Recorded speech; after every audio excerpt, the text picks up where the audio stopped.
सुनेत्रा के deputy CM बनने पर सामने आई शरद पवार की पहली प्रतिक्रिया। फडणवीस के बयान पर भी बोले। महाराष्ट्र में अजीत पवार की प्लेन हादसे में मौत के बाद राष्ट्रवादी कांग्रेस पार्टी की विलय को लेकर राजनीति गर्म है। इस सबके बीच शरद पवार का बड़ा बयान सामने आया है।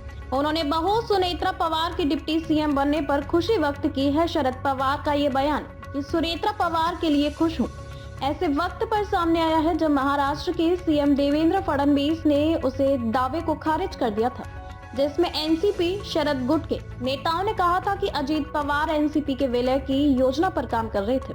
गौरतलब हो कि 28 जनवरी की सुबह अजीत पवार का चार्टर्ड प्लेन बारामती में क्रैश हुआ था। इसमें कुल 5 लोगों की मौत हो गई थी। बुधवार को शरद पवार ने कहा कि उन्हें सुनेत्रा के सीएम बनने का आनंद है। पवार ने बताया कि विलय की बातचीत उनके भतीजे और उनकी तरफ के एक वरिष्ठ नेता जयंत पाटिल के बीच हो रही थी। इसका फडणवीस या भारतीय जनता पार्टी से कोई लेना देना नहीं था। उन्होंने कहा कि फडणवीस बातचीत में शामिल नहीं थे, उन्हें इसके बारे में बात करने का क्या अधिकार था। पवार ने कहा कि अब उनका ध्यान इस दुखद स्थिति में अपने परिवार की मदद करने पर है।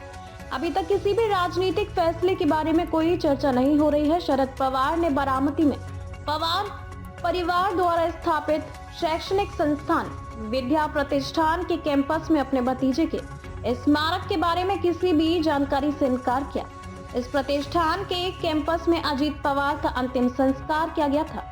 इसके प्रमुख शरद पवार हैं, लेकिन प्रतिष्ठान के विकास में अजीत पवार ने बड़ा योगदान किया था।